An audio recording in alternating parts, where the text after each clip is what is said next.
5 things to look at when buying a foreclosed or a distressed property.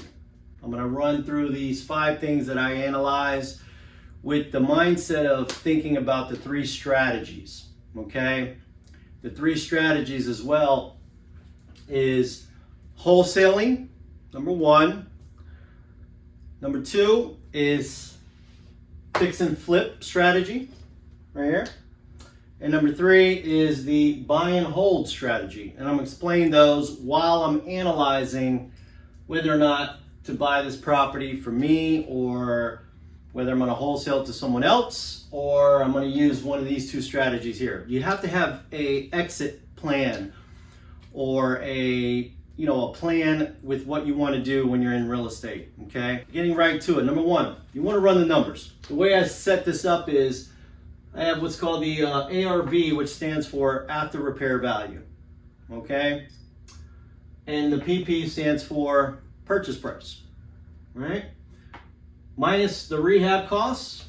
And people fail to realize this, and they don't say this in the videos, that there are costs, closing costs. That's what the CC stands for. There's closing costs involved in every purchase transaction or transaction of real estate. There's always a closing cost or closing costs, okay? Which I'll get into detail on the next video, how that works. But for sake of this video here, these are the 5 things I look at. So after repair value, I analyze that minus the purchase price that I get it for, minus the rehab costs that I got to pay, minus the closing costs, and then don't forget the fees now. There's fees, okay? If you get it from a realtor, you're going to have to pay a 3% to 6% fee, or whatever you negotiate with the realtor, okay? You have wholesaler that might be in between the deal, okay, that you're buying it from, okay? And then obviously a third party, which can be anybody, but somebody you got to pay, okay? So when you do this equation, you get what's called total cash in, okay? This is total cash in, meaning this is what the actual purchase price is going to be, okay? This is what my total cash in would be, okay? Whether you're mortgaging the property with a hard money lender, which that's another video there too. Stay tuned for that. I'll tell you about hard money lending and financing as well. I have a lot of key people that I use that I'll give to you, so that way you can use them as well. It doesn't matter what city, state you're in. This makes sense with any kind of deal like this. But this is what I'm looking at when I first evaluate a property, whether I'm going to wholesale it, fix and flip it, or I'm going to buy and hold it, okay? This is what I look at when I look at real estate, okay? So total cash in, that's the amount that's everything in, okay? Just remember that.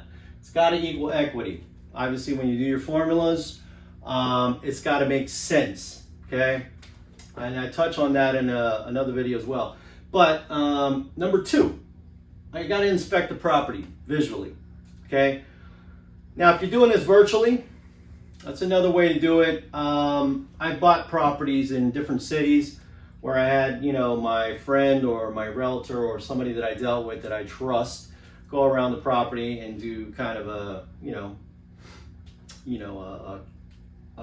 basically a little short video or something like that, depending on the price and things like that. I can run my numbers. I'm experienced enough to know that. But typically, if you're a novice or something like that, you want to go by the property and take a look at it, especially your first couple deals or whatever that you're fixing and flipping, okay? That's the fix and flip strategy. So you want to inspect the property visually. You want to definitely look at the inner and outer structure of the property. How does it look, on the outside? Is there panels falling off? If it has panels, is the property deteriorating, like from the outer structure? You got to look, termite damage, things like that, okay? You got to look at it from top to bottom, literally. And so I look at the roof. So when you're outside, you can't really tell, or you can, but when you go inside, you obviously can see where there's leak spots in the roof or whatnot, or holes or things like that. So obviously you can tell where the roof needs work, or you need to put a whole new roof up there, okay? And then of course flooring. Some houses that are frame structure versus CBS. Frame structure means they're made from wood, okay? Depending on what city and state you're in, it can vary. And the floor. So sometimes the flooring will be what's called a subfloor. So the floor is raised above the ground. There's crawl space under there, and usually plumbing goes on the bottom of that. It's called a subfloor. And typically subfloors is basically, wood. It's wood on the bottom there. It's a wood frame, and then you have your floor on top. If it's an older house, it can tend to warp, especially if there's water damage, things like that, which can deteriorate the structure of it, which can cause a lot of problems down the road when you get it inspected.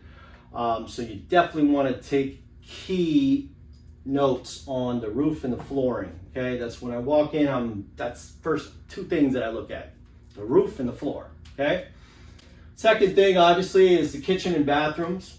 I mean, that's pretty self-explanatory. Now, you want to look at if the cabinets have a structure and the cabinets are pretty, sturdy. They're not falling apart visually. You want to look at it, and maybe you can get away with saving thousands of dollars by, instead of getting a whole new kitchen set. Depends if you're going to restructure it, but let's just say you keep the kitchen the way it is, but you want to change the look on it to update it. This is what's called updating. So you'll save a lot of money by just changing the doors. Okay, you could just change the doors on the cabinets. That saves you thousands of dollars, especially if it's not rotting and it's like good structure. There's nothing wrong with it. Just change the doors, and then you change obviously the little knobs and the handles and things like that to give it a modern feel, if you will, and obviously a fresh new coat of paint. So you can definitely modernize the kitchen that way. And if it has Formica countertops, which is basically particle wood compressed, that's what a Formica countertop is. Usually those deteriorate after 5 to 10 years, things like that. So depending on the situation, you want to always get like something like granite, quartz. These are more modern type of countertops. Okay. So, and it costs a little more, but you could sell it faster that way. Okay. So the kitchen's very important, especially with women that, a couple comes in and they want to buy a home, she's in the kitchen. If she cooks and whatever, that may be her thing. And then of course, the bathrooms, you want to look at, if you can salvage, the tub or the tiles, if they look old, depending on, typically if it's an older house and you're getting it for cheaper, it's a distressed home, whatever. I mean, depending on a lot of factors, but you can look and see if it needs updating or not. Okay. Just by looking online and seeing, updated bathrooms and things like that. And obviously you have to look at the cost of that, but depends on your strategy. Again, if you're going to wholesale it, fix and flip it or buy and hold it, that determines everything and what you're going to do with the property. Okay. So next thing obviously is electrical systems. I'm no expert, but I've been around and been doing a lot of these projects for a long time, and I can tell if an electrical system is updated. The panel box where the fuses are, you can tell if it's old or if it's new. Okay, so that, and then you obviously will know the pricing once you get into that, and I'm going to get into that in 1 second. Plumbing systems, a little harder, because you may need to use cameras to go down there, or just simple, turning on and off faucets in every room, things like that, flushing the toilets, checking the plumbing system. And you also want to also double check to see if it's septic tank or, city utility. Okay, that's key, because septic tanks can cause problems as well, because maybe the septic tank hasn't been restored, or basically they take all the gunk out of this big tank buried in the backyard and whatnot, and then that can cost money and things like that. You want to look for a property that's connected to the main line of the city, if you can. Just talking about saving money here, but it's definitely something you want to look into. Third thing, repair costs. Obviously, I kind of briefly went over repair costs, but say you're a novice and you don't really know what you're doing. Google is such a beautiful thing right now with technology. So you can actually Google and get the repair estimates based on the zip code that you're in, what city. They do a tabulation or calculation of all the contractors in the area, in the zip code, and they kind of give you like an average pricing for whatever job. And they even break it down specifically, like if you need to get your panel box, the electrical panel box changed over, you know, they'll tell you how much that costs, you know, based on the zip code that you're in. So Google the repair estimates. That is so key, especially if you just starting out, or even if you don't, even if you're, you know, maybe middle to expert level, you know, you want to take a look at that, okay? They have what's called a repair estimator on Google. Contractors estimates. You want to do at least 3 to 5 contractor estimates. Takes a little time, but, you know, again, sometimes you don't have the time, especially when you're trying to buy a home. But going back to another video that I made, was when you have your due diligence or your inspection period, this is where you collaborate and you take all the contractors that you deal with normally, or you tell them, hey, meet me here between 1 and 2, and you know, that's my time slot. Come in here and give me your estimate. And they'll run through the property and give you an estimate on everything, all the repairs that's needed. And you can talk to them, you know, like, listen, the kitchen cabinets, just give me an estimate on, let me say if I just change the doors, for example. So you can talk to the contractor, but you have to definitely do your due diligence with the contractors, okay? Typically there's a lot of reviews on them. They gotta be credible. You gotta make sure that have a license and be insured. You wanna just keep in the formalities of that. Understand that, yeah, sometimes, you know, you got your brother-in-law and this and that, you know, is a plumber and he'll do it for this, that, and the third. But if you don't have none of that, make sure that you do your diligence, okay?